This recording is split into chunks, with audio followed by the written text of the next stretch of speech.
We told your son that Hey, man. you're just a nice guy who was really, really good at racing, and he doesn't know you like we do of those days in the garage. But good to see you. Oh, it's so good to see you guys, and it's so cool to be able to have my family here because all the racing, they were too young to really understand it, and so there's so many reasons I'm happy that the Hall did this, but that's a big one.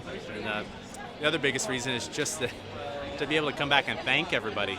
Angela Tucker, we were practicing speech yesterday, and she started getting emotional. She said, this is the speech you were supposed to give when you left the sport, and you never did, and so it's really special to me.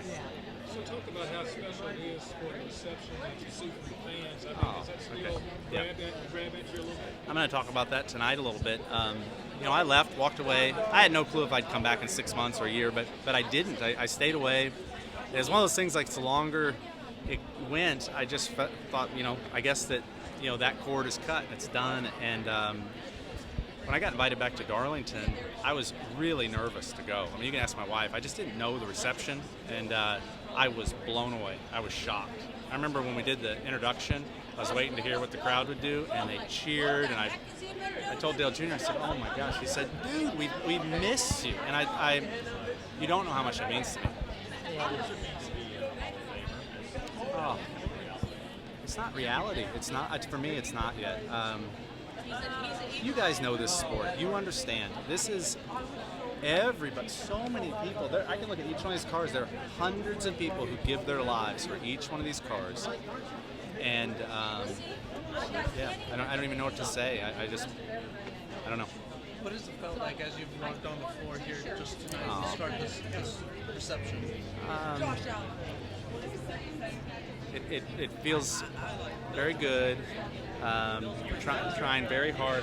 Chad Knaus was a great crew chief yesterday. He pulled me aside. He said, Carl, this is like a roller coaster, okay?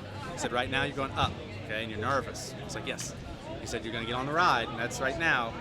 And he said, you're going to like it. And he said, and then it's going to be over, and you're going to want to do it again immediately because it's going to happen so fast. And so for me right now, I'm trying to soak this in and understand this really, it's a once-in-a-lifetime opportunity. You brought a lot of people with you, Carl. Tell me about that a little bit. So, we had to, Joe Gibbs was nice enough to rent us an airplane so we could fly all the people from Missouri.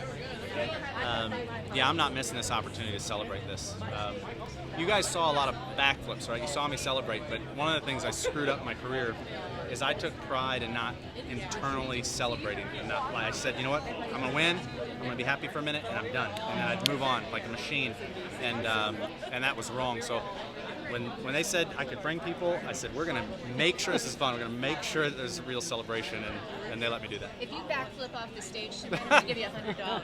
Oh, $100 a backflip? All right. I'll match it. Thank you. Guys, okay, I screwed up. I should have been practicing backflips. 100% should have. The thing is, I haven't, and these are the wrong shoes, and I guarantee you these pants are too tight. And so Kate was like, please do not do a backflip. And then my brother and everybody's like, screw it, go for it. So if I really screw up the speech, then heck with it. I'm doing the backflip. But if the speech goes at all well, I'm just walking away. Have you played this night out at all? Yeah, thanks, man. Probably too much, and so, I need to just shut the brain off and go enjoy it. You'll be great. You'll be great. Just do it from the heart. You've always had a big heart, and that's what, honestly, I do believe that. All right. And now, will your kids want to race, or are you going to say no, golf or whatever? Do you want them to?